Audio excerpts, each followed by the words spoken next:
David Beckham's story begins in Leytonstone, East London, where he was born on May 2, 1975, to Ted and Sandra Beckham. From a very young age, David had an obsession with football that set him apart from other kids. His father, a kitchen fitter and a devoted Manchester United supporter, would take him to Old Trafford to watch matches, and those moments became the foundation of David's dream, to play for Manchester United one day. His parents often recalled how, even as a toddler, David would kick any object that resembled a ball. Football wasn't just a pastime for him, it was his entire world. When other kids were out playing casually, Beckham would spend hours perfecting his passes, free kicks, and control. As a child, he attended Chase Lane Primary School and later Chingford County High School, where his love for the game continued to blossom. At school, teachers described him as quiet and disciplined, but once he had a football, he came alive.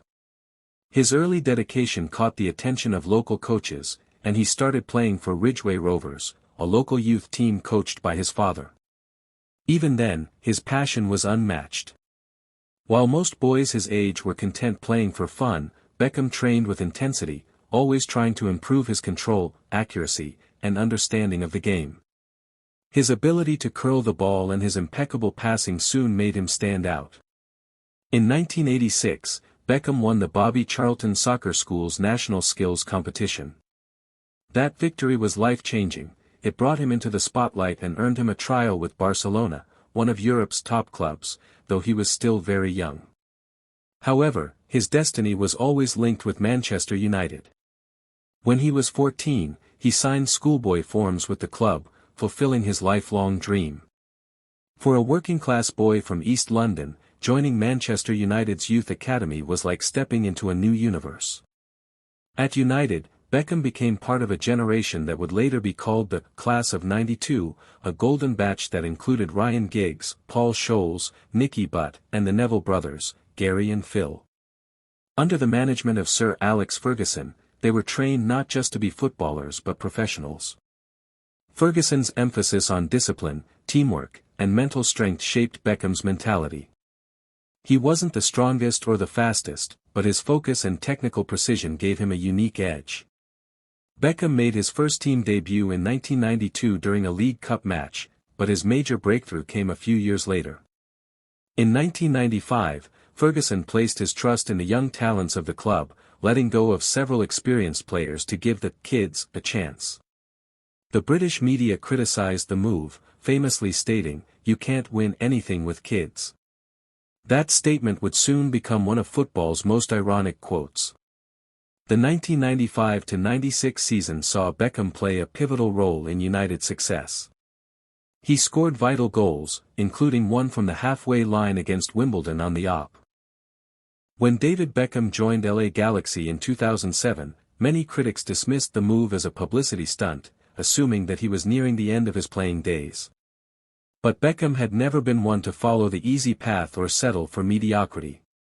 His transfer to the United States was far more than a footballing decision, it was a mission to revolutionize the game in a country where soccer was still fighting for recognition. At the time, Major League Soccer was in its infancy compared to European leagues, struggling with low attendance and limited global visibility. Beckham saw it as an opportunity to help the sport grow while challenging himself in a new environment. The move generated enormous global attention. Beckham's signing was described as the biggest in MLS history. His arrival brought an immediate surge of interest in soccer across the United States. Television ratings rose, stadiums filled, and merchandise sales exploded. The Beckham effect was real. Wherever LA Galaxy played, fans flocked in by the tens of thousands. Children wore his jersey, and the American media suddenly began treating soccer as a mainstream sport. On the pitch, however, his early days were difficult. Injuries plagued his first season, and adjusting to a new style of play took time. The expectations were immense, and when results didn't come quickly, critics were ruthless. Some questioned his commitment, while others doubted whether MLS could match his abilities. But Beckham's resilience once again came through.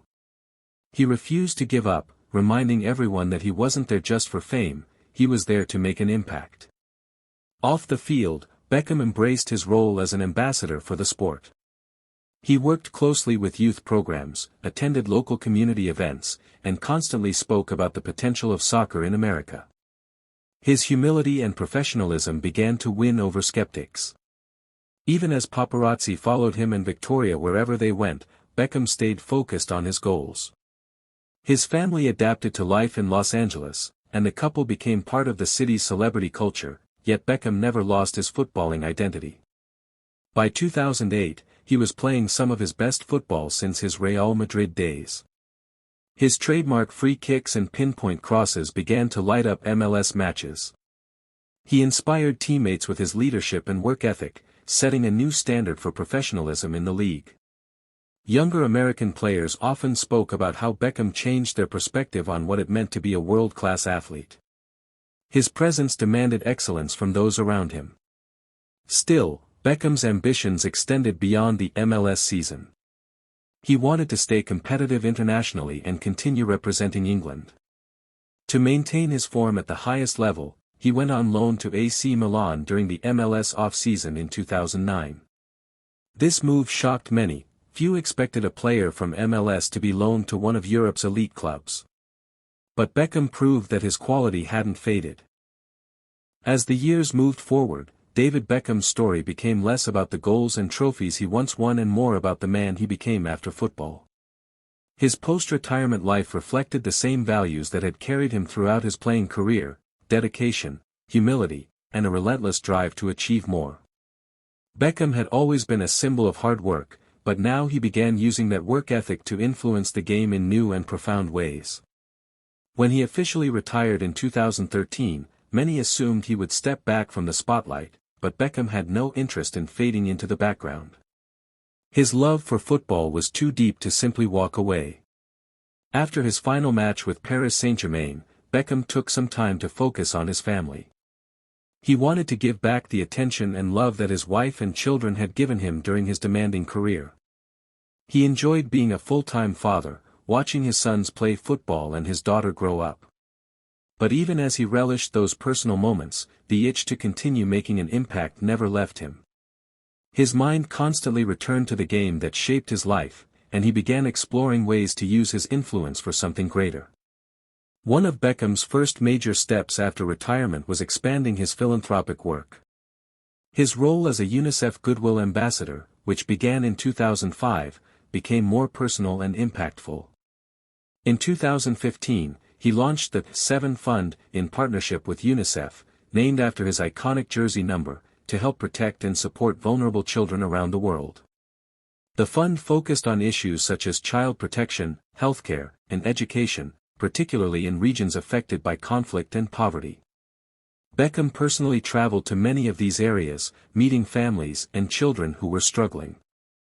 These visits were not for cameras or publicity, they were driven by genuine compassion. Those who met him often remarked on his humility and kindness. Beyond charity, Beckham began building a legacy as a global ambassador for football itself. He traveled to countries across Asia, Africa, and the Americas, promoting youth development and encouraging young people to chase their dreams. For many children who had grown up watching his famous free kicks, meeting him was a dream come true. Beckham used his fame responsibly, not to elevate himself but to elevate the game and inspire hope. Meanwhile, his business acumen flourished. Beckham had always been more than an athlete, he understood branding and influence better than most sportsmen.